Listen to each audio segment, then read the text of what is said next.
Hello YouTube! This is me coming out of the broom closet.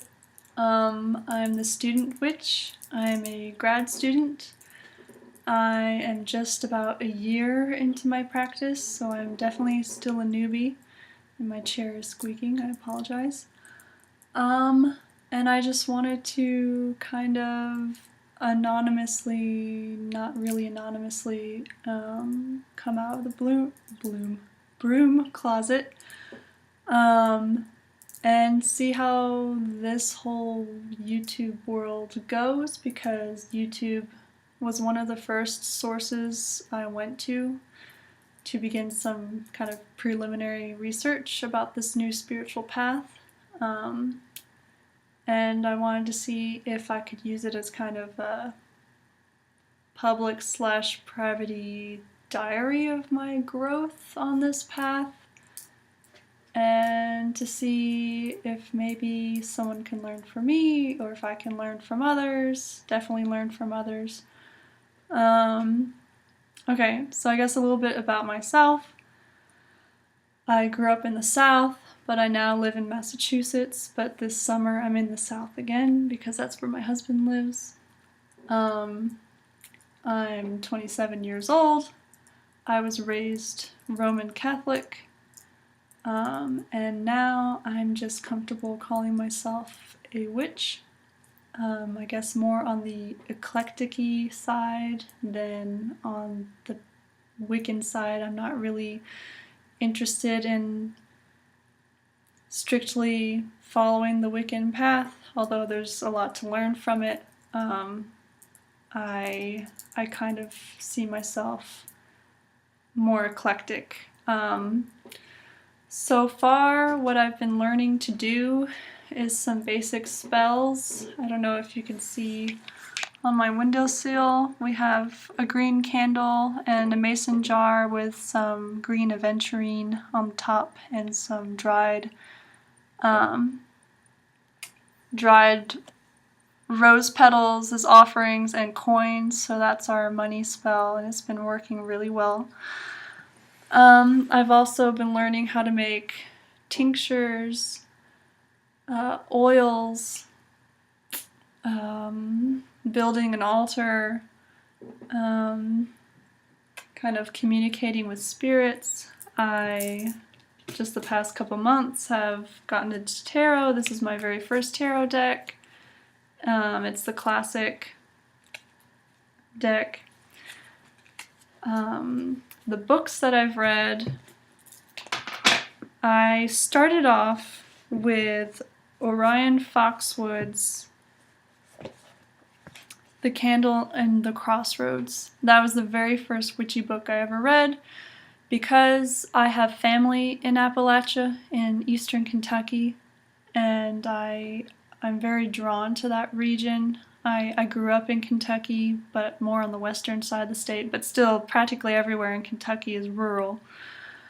So I'm definitely a country girl, and I'm very drawn to rural, eclectic, Appalachian, traditional witchery and witchcraft. So Orion Foxwood's The Candle and the Crossroads was an amazing book to start off with, and I'm now about to finish his Flame in the Cauldron, which is excellent. For my husband, for our first year anniversary, I gave him True Magic, a beginner's guide, which is more on the Wiccan-y side of things, but that's okay. It's a great introduction. I gave it to him because I live in Massachusetts during the academic year. He lives in Georgia during the academic year, because we're currently at two different universities. We're both graduate students, by the way. And we just celebrated our first year anniversary, so we spent most of our first year of marriage apart. So I kind of dove into magic as a way to give me strength to deal with that distance. And he's into like pagan-y stuff too. He is not Christian either. He was raised Catholic in Latin America, but he's no longer Catholic, and he's read into Gnosticism, alchemy, that kind of stuff. But through me, he is learning about and actually participating in magic. I actually showed him today how to make some tinctures for like men's health and for healthy skin and detoxing and stuff. So that was fun. He really loves it. He jokes around how he loves having a witchy wife. He always wanted a witchy wife, so now he has his own personal witchy wife. So I gave him true magic to kind of open the door to this path with him, and he's been super supportive. And well, the thing is, I haven't come out of the broom closet to anyone else or anywhere else. So he is really the only person that I can talk to. Because my family is still very much Christian, as is his family.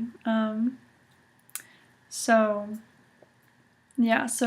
I'm really excited about this possibility. I'm normally very introverted, and I'm also an empath, so sometimes social interactions can be very exhausting and overwhelming for me. And sometimes drama in life I tend to run away and avoid. So I'm really hoping there's no YouTube drama. Maybe inevitably there will be, but that's kind of the price you pay to put yourself out there and be yourself publicly, I guess. And you're being yourself publicly, but at the same time people use the internet as an anonymous way to attack others, I think. So I'm hoping that doesn't happen because it really affects me. But another thing is, I need to learn how to build barriers. I need to learn how to protect myself as an empath, because that's, something I learned recently, which is why I have my hematite bracelet that I've been playing with this whole time. Anyway, this is just me rambling, and me coming out of the broom closet, and me excitedly sharing my spiritual path with the big wide world on the internet. Thank you for welcoming me into this path. Thank you for those whose videos helped me to find my footing on this path. Thank you all. And blessed be everybody. Bye.